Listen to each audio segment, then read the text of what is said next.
Hi guys, good morning, good morning, good morning, good morning mga kalamon at kapatay gutom. Kung napapansin nyo nga, ginugupitan ko nga dito yung alaga kong si Soto. Video nga guys, samahan nyo nga akong i-voice record itong aking paggugupit kay Soto dahil summer na nga, dahil super super super init na nga.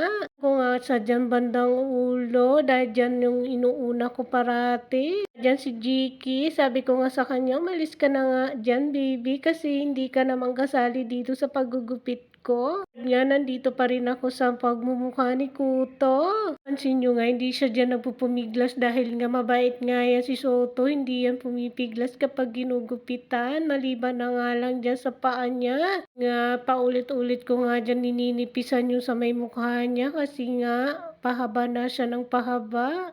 Kasi summer na nga siya, kailangan na siya na nga kayo guys dahil nandito na naman tayo sa exciting part na nagbo-voice record. Bulol-bulol na naman si Kalamon nyo. Wala lang ako sa inyong may content kaya kino-content ko na lang si Soto. Kung nga gupitan kita baby kasi nga super super init na dahil kapag tuwing lalabas ako dyan sa garage nangangal-ngal siya yung para bang naglalaylay yung dila niya dahil super init. Lilim naman sa kanilang area. Talaga guys, maiwasan na mainit ang singaw. Kulimlim at may trapal dun sa area nila pero wala silang electric pan dahil nga hindi sila pwedeng lagyan ng electric pan dahil si Soto nga dahil nagngangat-ngat yan. Nagugupit pa rin tayo kay Soto dyan. Hindi nga sadyang gumagalaw. Sabi ko nga dyan, ingat kayo dyan sa paggugupit sa may bandang tainga niya. Kapag nasagad nyo yung buhok dyan sa may tainga, masusugatan sila. Yan, bihasang-bihasa na nga ako dyan magupit sa kanya.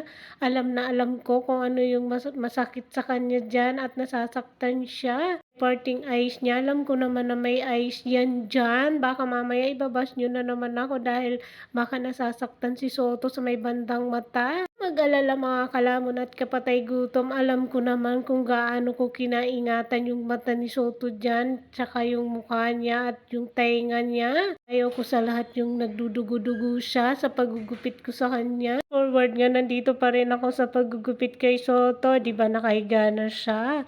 Nandiyan na nga ako sa exciting part, dyan sa paan niya, pero naglilikot na nga siya dyan dahil nga ayaw na ayaw niya yung paan niya na ginugupitan. So, nandito na ako sa paahan niya, ginugupitan ko na nga yung paan niya. Pero kung nagkikiliti tayo, kaya yung paan nila ayaw nilang ginagalaw yung paan na yan dahil nga siguro nakikiliti siya. O diba, tignan nyo na nga yan, nagpupimiglas nga sa dyan. Voice record ko nga ito.